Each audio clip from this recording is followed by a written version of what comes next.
first came across your site from a post on the Aptera ambassador group. Mhm. Very intrigued and want to learn more because it's just such a innovative solution. So, what inspired you to start the company? Yeah, absolutely. So I owned and operated a residential solar installation company here in Austin, and had been doing that for about the past 18 months, and really kind of wanted something that was a little more rewarding, fulfilling, something where I could actually make changes and be innovative rather than selling something that already existed. So I had developed a kind of a prototype, well, our proof of concept Mm. early on as like an advertising stint to take to events and shows and things like that, where we were debuting our residential solar systems. And so people started thinking that was really cool, and I actually connected just some basic flex panels, ran them inside to a battery and an inverter, and then charged my car. And people thought it was really cool. And, had my car wrapped a fun color and all that just for advertising. And people got really excited about it. And so, I was like, okay, I need to seriously consider that this could be a product, could be an option for people like myself who, want to do fun things with my EV, but I'm a little worried, or, the range anxiety is stressful. So basically where we went from there. So I met Jonathan, and he had the same issues as me driving a Model 3. And after kind of talking over for a couple months and brainstorming, how are we going to make this work, we got to work on the alpha prototype and form the company. And we're like, okay, we're really going to take a step forward and do this. But what has been your feedback from people? Why were they so excited about what you're creating? Yeah, Other I think Yeah, I think the positive feedback and the excitement is centered around the fact that it's kind of a no-brainer. That solar, if we're going to have EVs, we should try and charge them from clean energy, and not plug them in at home and just take it from the utility company who's over there burning whatever.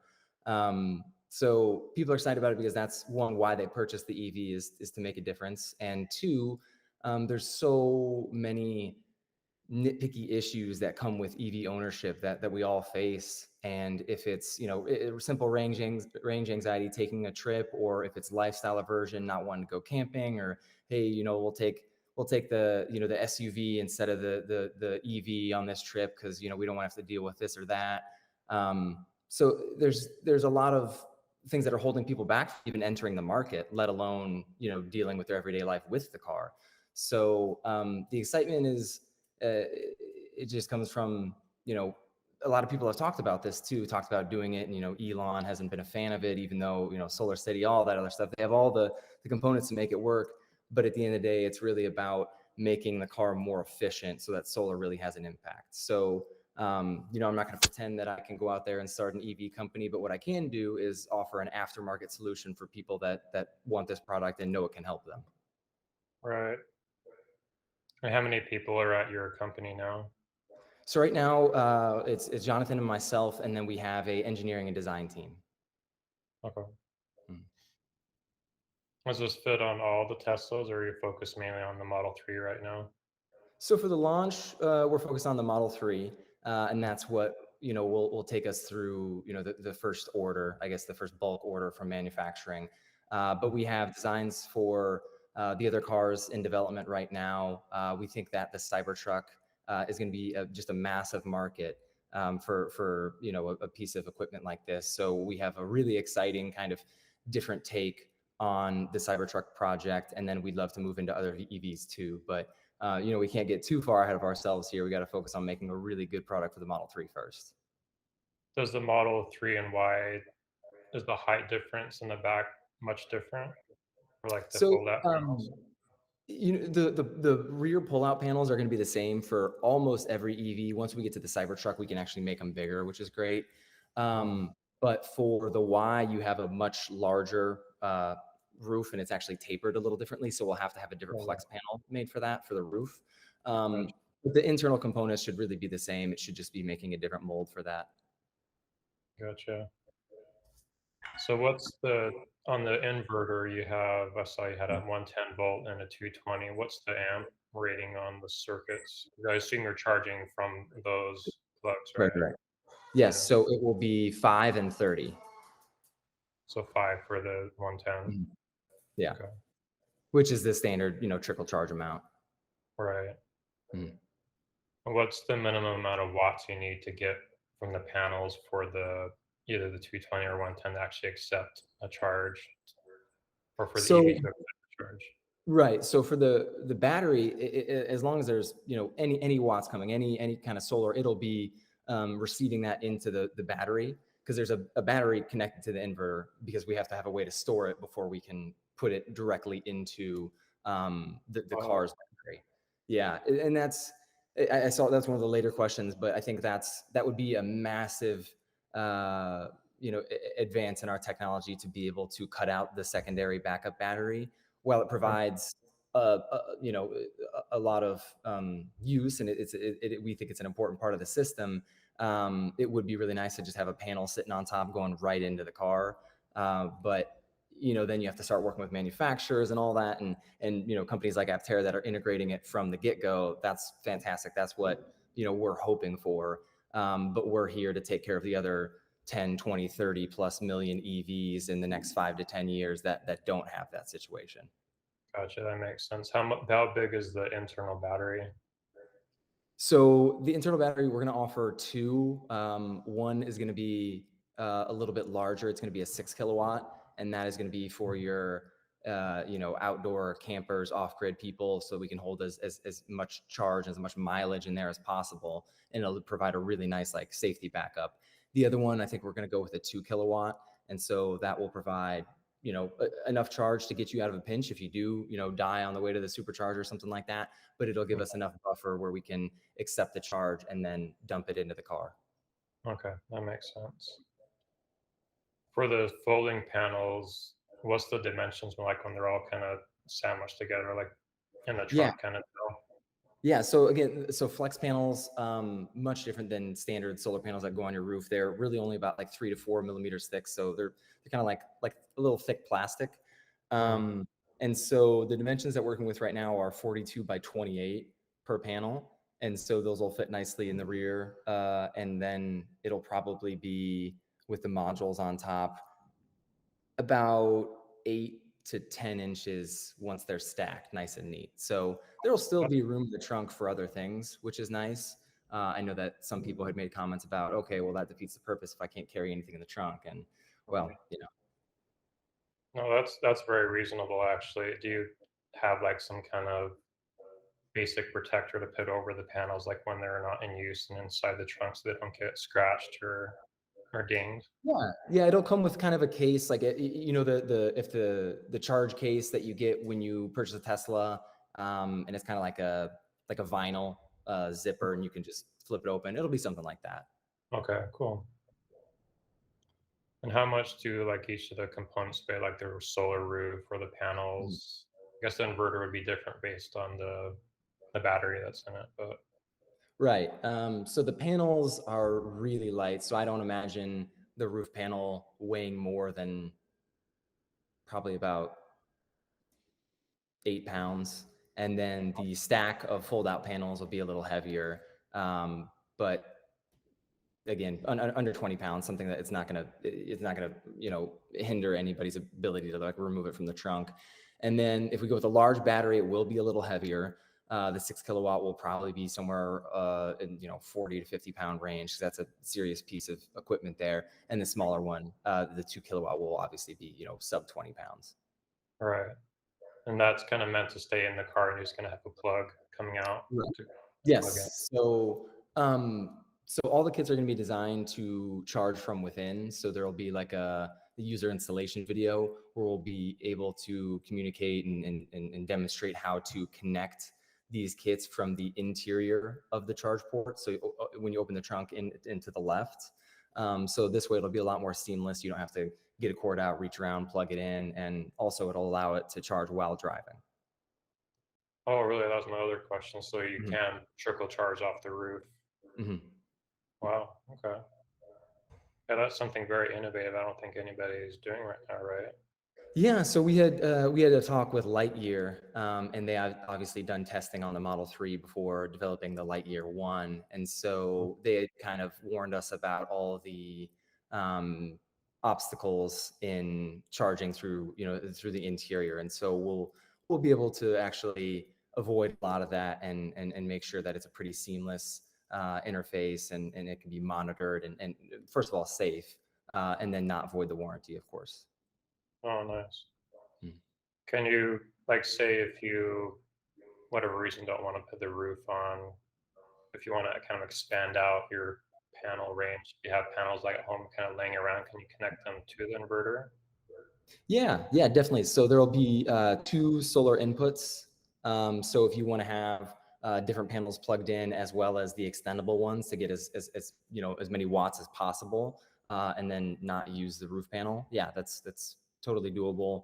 Um, and so I just jumping ahead there in terms of the actual battery and its outlets and inputs. I know you had asked a question about why have an input for a wall outlet. And that's purely because we'll be selling the battery too for people who don't want the solar charge, but just want to have like a peace of mind backup. And so we'll sell the battery by itself, and then you can charge it from the garage, throw it in there. It'll hold charge for, months on end. That's a good situation for someone like my parents. They have a Model Y, and my mom ran out of charge like day 3 just because she didn't really understand the interface and all that. But she was a mile away from the supercharger, so it's just like, okay, well, if you could just plug that in right then and there, get you to the supercharger, and then we avoid the tow and all this other, you avoid a pretty bad day. So Yeah, um, well, that's clever. Just because, like, say if you're out and it's like a winter day, mm, as long as you have access to like a basic plug, you can at least top off someone. That's really smart. mhm. And what kind of solar connectors are you using on the inverter? Is it just MC4s or is it something different? The MC4s, yeah, standard. MC4s. Okay, cool. Do you know what type of solar cells you're going to be using? So we're going through that selection right now, and it kind of depends on where we want to manufacture. The SunPower makes some really awesome um, flex panels already that are really highly efficient. I believe they're like 24.8%, so almost 25% efficiency, which is really outstanding for commercial products and something so thin and flexible, of course. So we have been in talks with them, and we're going to see which panels kind of provide the most amount or the highest amount of efficiency, as well as one, looks are important. I'm not gonna lie. If you have a bad looking solar panel on your car, people aren't gonna buy it. So the black on black cell with black sheet is actually really important for us. And then, if we can get them in the same area as the battery manufacturer too, and kind of save on logistics, that would be helpful as well. Gotcha. And can the system be set up so, like, say you have your car like in the driveway, you can have the panels like outside, but still kind of connect it? Yeah, absolutely, absolutely. So we I wouldn't say that that would be our target audience Hmm, immediately, especially for the fold out panels, because we've yet to really identify. And again, I'm jumping into your next question, but we've yet to identify a you know 100% theft proof way to secure those extendable panels to the car when they're out. So if hmm. if you're home and you're in a good neighborhood and you're not worried about leaving something out in the yard or in the driveway like that, absolutely, that's an awesome use case there. But at the end of the day, if somebody wants to go up and start cutting or start doing whatever, it's really hard for us to find a way where we can. The roof panel will be secured very well to the car via the same system that the Tesla roof racks use, and so we can Okay, actually lock those and keep that on. So that's good. But the extendables are very much like a bike rack mounting system on the back of the car, where they use the J hooks to get inside the lip of the hood. I'm hmm. sorry, the trunk. So something we're still thinking about. And honestly, some people have given us some ideas just off of social media, and hey, this is how you should secure it. And if we can find a good way to do that, we'll definitely move forward. But At this time, it's hard for us to recommend just saying, hey, park your car in the city and pull these panels out. It's like, okay, no, this is more camping. This is more for, Yeah, um, yeah, that yeah. makes sense. Mm. Yeah, that totally makes sense. The only thing I can think would be maybe like a audible alarm, but I don't really think that would be necessary. If Yeah, I mean, Onyx motorbikes, all the new e-bikes have those alarms. At the end of the day, if someone's going to pick that up and throw it in their trunk or their truck, they're going to get away with it, even if it's loud. So um, yeah, we'll keep thinking. and with the panels that fold out from the trunk, are you able to like adjust the angle to kind of get the maximum? Yes, so that's not something that we had in our video, but we will definitely have uh, basically a pivot joint so that you can tilt the entire system based on where the sun is in the sky at that point of the day. So easy way to get a little bit more efficiency, definitely. Cool, cool. Glad to hear that. And when I first talked to you, you already knew about Aptera. How did you first find out about them? I had seen, just videos on social media. Obviously, I'm, a big Tesla guy, big EV guy. And so I'd seen videos, photos, things like that. But I really wasn't aware of how far along they were and how close to production they were. So probably about a month or two ago, I, was like, okay, we're going to do a deep dive into the website and start asking some questions. And I placed a pre-order because I'm like, this is really cool. So I Mm. think now I have a pre-order for the Cybertruck, the Rivian, and the Aptera, and so it's yeah. We'll see how many cars end up in the driveway, but I'd love to test them all and make kits for them. So we'll see. But yeah, the Aptera is truly unique, and coming from talking with the Lightyear developers, I love what they're doing, but it's just not cost effective. They're making a $250,000 car, and while it's really cool, It's just we got to find a way to make that work, and Aptera has really done that, and I think it's really interesting because first and foremost, they're making society reevaluate what we think of as a car. Does it Mm. have to have four wheels? Does it have to have four doors? Does it have to look normal? And so for me, I like the look of the Cybertruck. I like the look of the Aptera. It turns heads. It's really cool. It's fast. It's going to do everything I needed to do. So huge proponent of the Aptera, especially the solar solutions and really making it, energy like independent. Yeah. What were your first impressions like when you saw like a picture of it or a video of it? It looked like it should be being sent up for the moon landing or something like that. Yeah. But no, I think it's really sharp. It's cool. And how do you think Aptera will change the EV landscape with it just being so radically different from everything else that's out there? Yeah, I think the efficiency is absolutely key. I think the Aptera is twice as efficient in terms of like kilowatts per mile or kilowatt hours per mile used. Mhm. So that's massive, and it's still fast. The tri-wheel version is 3.5 to 60, which for me, I really like fast cars, so that was important Yeah. to know how fast it could go.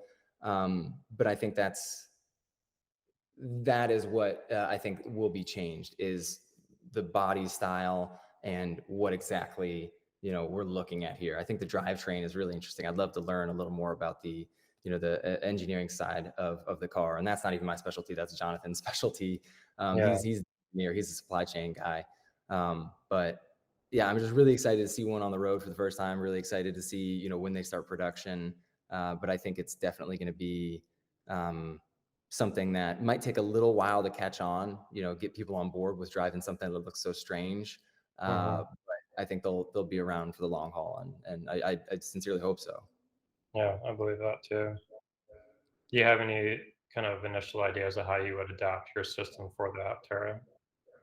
Yeah. So, obviously they've already got solar on it, which is awesome. And if you need more solar, then EV Solar Kits is here to provide it for you. But what I think we would do is probably design a set of panels, probably more than one, in the same shape of the trunk layout, so they can lie flush in that trunk area. And then Mm. once parked, you can then pull them out. So it's not, they don't need a roof mount system or anything like that, but a pull out system would be really cool. And then shoot, if you could charge that I mean, if you have the 1,000-mile battery and you go out really way out there somewhere and you charge it up with solar, I think that'd be really cool. Yeah. And the charge rate on the Aptera, from what I found on the website, is 13 miles an hour, just like in a 110, 15 Mhm. amp circuit. So yeah, when looking at the charge rates, again, it's going to come down to that kilowatt per hour use, or I'm sorry, kilowatt hour per mile usage. And again, if it's roughly twice as efficient as the Tesla, then those numbers that we're using for the Model 3 should, in theory, again, we can't tell until it's tested, but again, they should probably be doubled. Mhm. So from something like the pull-out system, you could generate, instead of 60 miles a day, it'd probably be up to 120 miles a day. That's pretty amazing. And the fold out solar panels, is that like 2,000 watts, Mhm. like for the whole strip? Yeah, so the fold out is 1600 watts, and then the roof panel's 400. But again, we could easily design a pull out system that's 2000 just for the Aptera, just because it has quite a large trunk. So, and again, it's really more about surface area, not volume, because they're not taking up a lot of surface area. They're just really long, wide panels. So, if we can lie a couple of those flat down in there, then yeah, you can get a pretty big system on there. That's great. Is there a limit to how much the inverter can take as far as wattage from or voltage from the panels? Definitely. And so the inverter that we're going to be using is probably, I believe it's rated for 3,200 watts. Okay, But if we're good. getting a bigger system, then we can easily upgrade the inverter. That's actually not that complicated. The inverter technology's come a long way in the past 5 years. It really has. Do you have any other plans for the other EVs? Like for example, I own a 2013 Nissan Leaf, and Mm. I would honestly love something like this because I can't drive very far in Mhm. that thing. So, any ideas on that? Yeah, definitely. And so where we want to go is get this pre-launch out, and take the proceeds from that and reinvest it into developing more molds for every EV. Get the i3 out there and some of the newer ones. Because yeah, exactly like you're saying, there's a lot of people out there who have been hardcore EV fans and owners for a very long time. With the old Leafs and the Volts and things like that, and they're the people who can benefit the most from these products, because those ranges are pretty limited in terms of what's out on the market today. Cool. Could you use this system to connect to like a standalone battery backup, like you have like an off grid situation, like your EV's topped off, but you want to like switch it to like your home storage instead, kind of deal? Interesting. Hmm.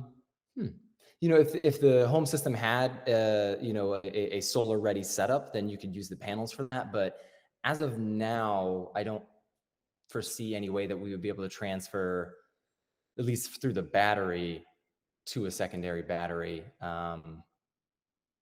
But I guess you could do something through the 220 volt if you had some sort of adapter.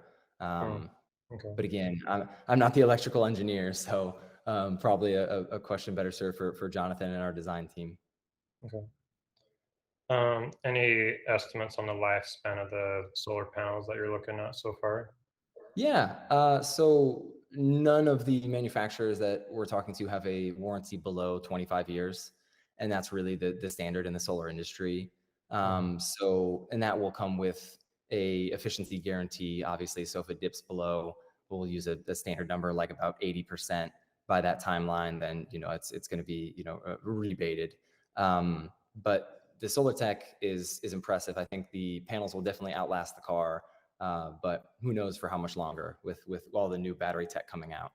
And then for the battery and the inverter, we'll have a 6-year warranty on that, which again is pretty standard. It just really depends on how many cycles you go through. If you fill it up and leave it in there, it's going to last a lot longer. Just like driving an EV, the more you charge it up to max capacity and then burn through it, the shorter the battery lasts. So hopefully we'll get some really quality battery materials in there, so that won't be as much of an issue. But at the end of the day, I don't think it's something to be concerned about. It should definitely outlast the car. Cool. Or are those panels the ones that crack but can still absorb energy? So I think that's more in reference to like a standard panel, like a hard template panel. With these, the flexibility of them is pretty incredible. I actually don't know if you could crack these. I hope not. That would be a shipping issue, if anything. Well, Um, there was, I think it was maybe you said sun power. mhm. That was it may be a different one I'm thinking of, but they actually like crack the actual cell. Mhm. They can still actually gather energy and Oh, wow. transfer it to wherever it needs to. That's pretty interesting. Okay. Well, I'll definitely have to look into that. And let's see, are you shipping these worldwide, or are you focusing mainly on the US market first? So we actually haven't decided on that yet. I'd like to ship them worldwide immediately, especially with the pre-sales campaign that we're going to be launching, because I know that there's interest everywhere. But at the end of the day, I think logistically it might be easier on us to focus on the U.S. market first. But that's a question for, once we find that manufacturer and tie it in with logistics. Gotcha. Do you have any estimates on the cost, like either on the roof or the panels? Yeah, so the kind of magic numbers that we're working with right now is for the full system. We want to be below 5,000 MSRP, and for the what we're calling the commuter kit, which is the roof panel and the battery system, we're looking at 3,000. So those are the numbers that we're trying to hit, and I think with large enough orders, we'll be able to do so. That's great. Do you have any estimated launch date? Yes. So right now we're finishing up our first round of fundraising, which is very exciting, and so we're ready to move forward with kind of the next phase. So we'd like to be launching the pre-sales campaign in March, and then have deliveries occurring by June of next year. Oh, great. And if people wanted to invest in you or find out more about you, where would they go? Yeah, so we're on the major social media networks, and we're pretty we post on Twitter, all of our updates. That seems to be where the EV fanatics like to hang out. But it's a pretty good community there, so we're hearing good things back, so that's important. You have our website evsolarkits.com. We have our Indiegogo pre-launch page up there where you can sign up for email updates, which will be really important. We'll send out all the new the new marketing materials and finalize pricing, all of that through there. And I can send you the link so you can, put it in your video or, attach it below. But we're accessible. Like, you reached out with an email, and, those go directly to me. And so I'm always there to answer questions. We have a lot of people who are like, hey, would I just be able to buy the panel, or would I just be able to buy the battery? And, we get back to them as soon as possible. Because at the end of the day, we want the input from the community, because we want to make this the best possible product for all of us, us included. Yeah, that's great. I'm really excited for you guys. Anything else you'd like to share? I just want to say that we're gonna have some really cool stuff rolling out. So I'm excited to keep everyone updated, and really excited that I can pursue this passion and make this product, and hopefully make a lot more of them in the future. Hmm, good. Best of luck to you. Thank you for taking your afternoon to chat with me, and we'll be in touch. Absolutely, yes. This was a pleasure, and really happy to share this with all of you. And thank you for the opportunity. Okay. Thank you. Take care.